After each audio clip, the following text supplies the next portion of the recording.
আসসালামু আলাইকুম ওয়া রাহমাতুল্লাহ। নাহমাদুহু ওয়া নুসাল্লি আলা রাসূলিহিল কারীম, আম্মা বাদ। প্রিয় দেশবাসী, বন্ধুগণ, প্রতিদিনের মতো আজকেও আপনাদের সামনে উপস্থিত হয়েছি। আজকেও আলোচনা করব শত্রু ধ্বংস করার বা শত্রুর নিদ্রা বন্ধ করার একটি তদবির নিয়ে। এর আগে আমি একটি তদবির দিয়েছিলাম, তদবিরটি অনেকেই দেখেছে। আজকেও এই বই থেকে তদবিরটা দেব ইনশাআল্লাহ। তদবিরগুলো খুবই কার্যকারী, কাজও হয় ভালো। আপনারা চাইলে পরীক্ষা করে দেখতে পারেন।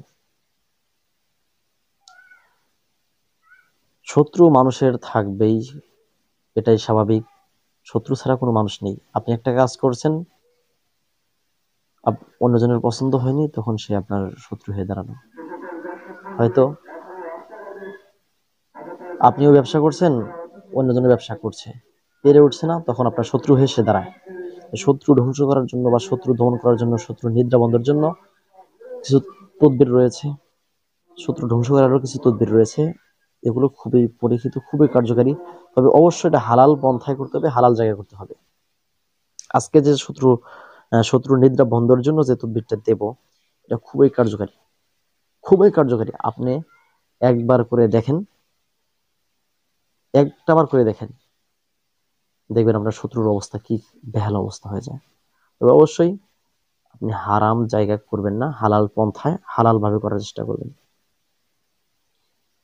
আপনারা আমার হাতের সাইডে একটি নকশা দেখতে পাচ্ছেন, যেটা আমি ধরে আছি।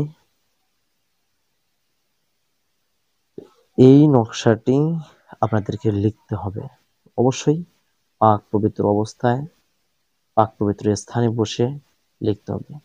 নকশাটি লেখার জন্য দুইটি জিনিসের প্রয়োজন। এক নম্বর জাফরান কালি, দ্বিতীয় নাম্বার হচ্ছে শত্রুর ঘর। আপনারা ভয় পাবেন না, শত্রুর ঘরে লিখতে হবে না।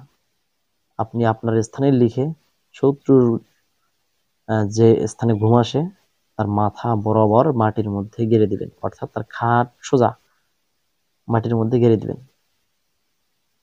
যখন গেড়ে দিবেন, এরপরের থেকে সে আর ঘুম আসতে পারবে না।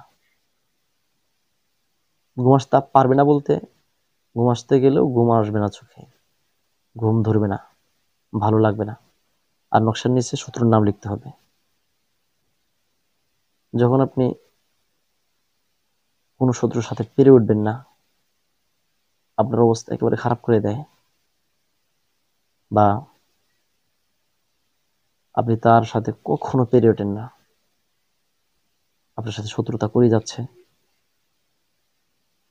যে কোনো ভাবে, তখন আপনি তার সাথে মেল মহব্বতে থাকতে থাকতে একবার তার ঘরে প্রবেশ করে এই কাজটা করে দেবেন, শেষ।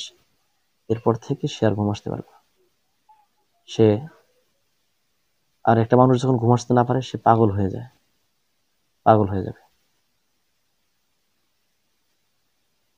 প্রিয় প্রিয় দর্শক বৃন্দ, যদি আপনি লিখতে না পারেন, আশপাশে যে সমস্ত আলেমলামা বা মসজিদের ইমাম খতিব যারা আছে, তাদের কাছ থেকে লিখে নেওয়ার চেষ্টা করবেন।